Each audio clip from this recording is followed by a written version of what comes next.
Games Plus Arcade tersedia hanya di RCTI Plus Super App. Mainkan sekarang. Kita ke emiten highlight pemirsa, kami meng-highlight beberapa kabar emiten, diantaranya ada Sido Muncul yang siapkan capex hingga 170 miliar rupiah di tahun 2025. Kemudian ada emiten Prajogo Pangestu Petrosi atau PTRO stock split dengan rasio 1:10. Ada Roda Vivatex atau RDTX tebar dividen interim 40,58 miliar rupiah. Lanjut pemirsa, kita lihat deretan agenda ekonomi global. Ada inventory minyak mentah dari Amerika Serikat, indeks harga konsumen dari Uni Eropa, indeks harga konsumen juga dari Inggris, pemirsa, neraca perdagangan dari Jepang, dan beberapa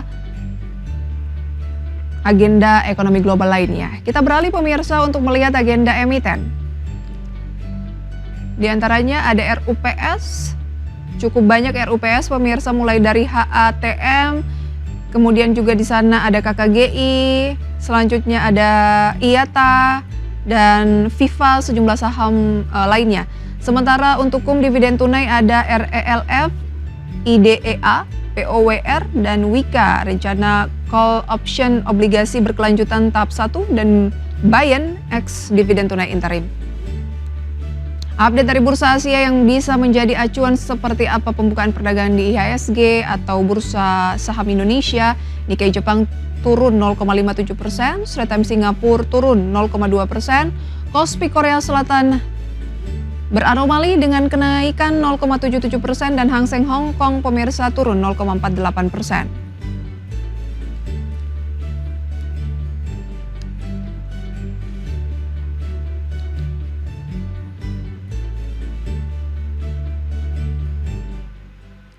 Nah, kali ini kita akan berbincang pemirsa terkait dengan analisis saham-saham yang potensial secara teknikal jelang akhir tahun bersama dengan Bapak Angelo Michel, CEO dari Amta. Pak Angelo, selamat pagi.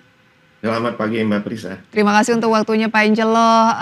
Gimana nih melihat indeks harga saham gabungan yang tampaknya 4 hari berturut-turut ya Pak Angelo berada di teritori negatif dan kemarin pelemahannya cukup signifikan? Iya, prihatin nih. Prihatin nih, tampaknya window dressing asanya mulai pupus atau gimana? Iya, kelihatannya gitu tuh. Wow, agak berat nih jawaban dari Pak Angelo. Iyanya tuh agak panjang. Agak kecewa Pak Angelo? Iya, kan udah ngarep-ngarep.com tapi ternyata masih sempat turun. dikasih ini ya, dikasih hint-hint sedikit ke 75 terus turun lagi ke 71. Gimana nih analisis secara teknikal Pak Angelo? Secara teknikal rupanya pertengahan Desember jualan besar market. Terus kita mau tahu ini masih mau turun lagi atau tidak, kita bisa lihat di chart hourly. Dan ternyata tanggal 16 dan kemarin menjelang penutupan di tanggal 17 jualan lagi marketnya, jadi kelihatannya masih akan terus berlanjut nih penurunannya. Masih akan terus berlanjut penurunannya. Kalau kita lihat range 1 bulan terendah itu di 7.041, 3 bulan juga bertahan, terendah adalah 7.041. Nah 6 bulan baru di 6.698 yang terendah. Pak Angelo melihat ada kans pelemahan kalau lebih lanjut, ini akan menguji level berapa? Untuk lebih lanjut turun itu lebih besar peluangnya dan itu cukup prihatin juga nih. Dia bisa mencapai 6.500 sampai 6.000 turunnya. Kalau tidak ada demand baru ya, ini di sini nih. Di 6.500 sampai 6.600. 6.500 sampai 6.600. Ya, sekitar situ. Berarti ada potensi ke level terendah 6 bulan? Iya. Tanda-tanda akan lebih confirm Pak Angelo?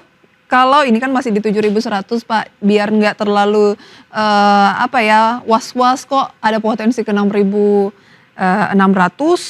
Kira-kira level-level yang patut menjadi tahanan-tahanan kuat, kan pasti ini berproses ya turunnya Pak? Ada support di 7.000 angka psikologis, tapi kelihatannya nggak kuat. Kelihatannya tidak kuat. Apa sih Pak? Kecuali ada masuk demand yang baru ya. Nah, baik. baru.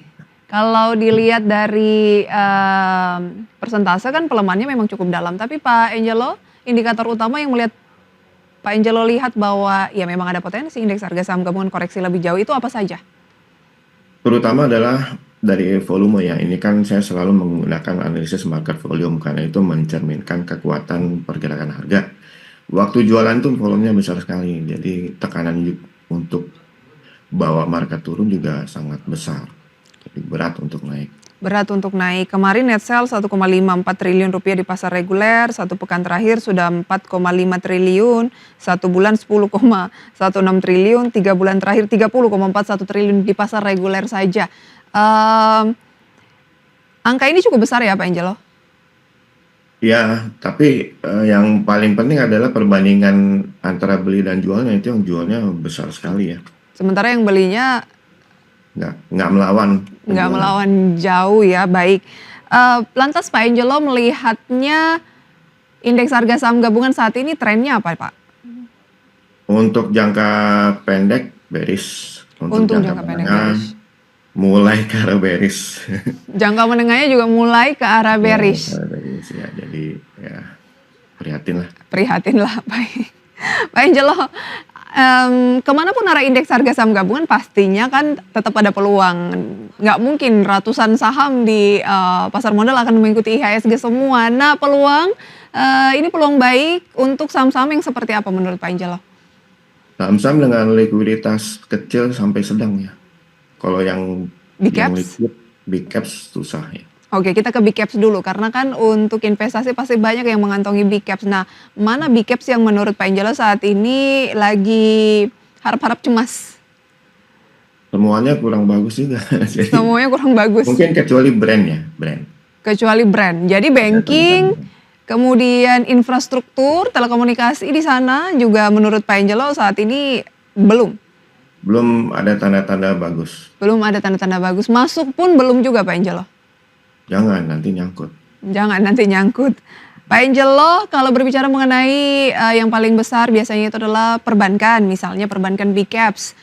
Kita ke BBRI misalnya yang akan membagikan dividen. Pak Angelo melihat secara teknikal seperti apa sehingga Pak Angelo merasa jangan dulu nanti nyangkut. Ya, akhir September udah jelas jualan besar. Lalu November awal jualan besar lagi.